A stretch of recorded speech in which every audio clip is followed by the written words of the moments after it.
Joining us now, John Hardie, research analyst at Foundation for Defense of Democracies, focusing on Russia. John, welcome. With Russian forces entrenched in Ukraine and most experts agreeing the war is far from over, how realistic is the concern that Russia will invade its Baltic neighbors? Thanks for having me on. I think it's definitely a valid concern, most particularly for those Baltic countries.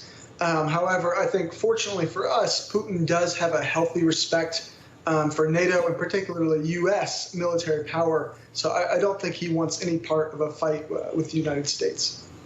John, speaking of Putin and power, in the 5 months of fighting, Russia has been slapped with sanctions, lost thousands of soldiers in a bogged-down war, and an expanded NATO that we're just now seeing. How much longer can Vladimir Putin's leadership go unchallenged? Well, if you're referring to, sort of a challenge from within, whether it be from the street or from, an elite coup, something like that, I think Putin is really sitting pretty comfortably. There doesn't seem to be any sort of major challenge from either one of those sort of forms. Of course, these things are very hard to predict. If it does happen, there's a strong chance it'll catch us all off guard.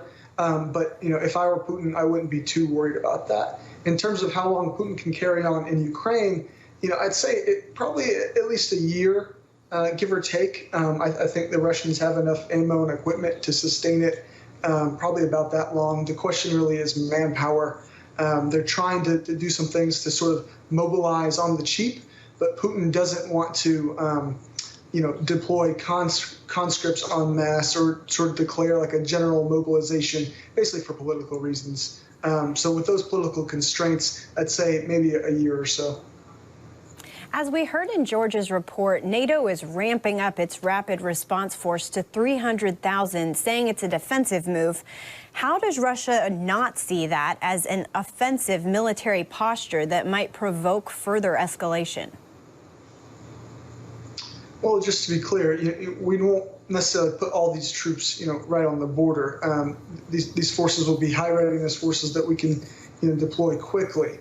And of course, to state the obvious, the United States is the bedrock of the NATO alliance. We are, thousands of kilometers away from the Russian border. For us to deploy, a substantial military force to the European continent takes time. So we shouldn't necessarily couch this as, a massive, buildup on the Russian border. We are strengthening the presence there in response to Putin's aggression. But, we're not poised for an invasion of Russia or anything like that. All right. John Hardie, we thank you so much for your time and being with us tonight. Thanks, John. Thank you.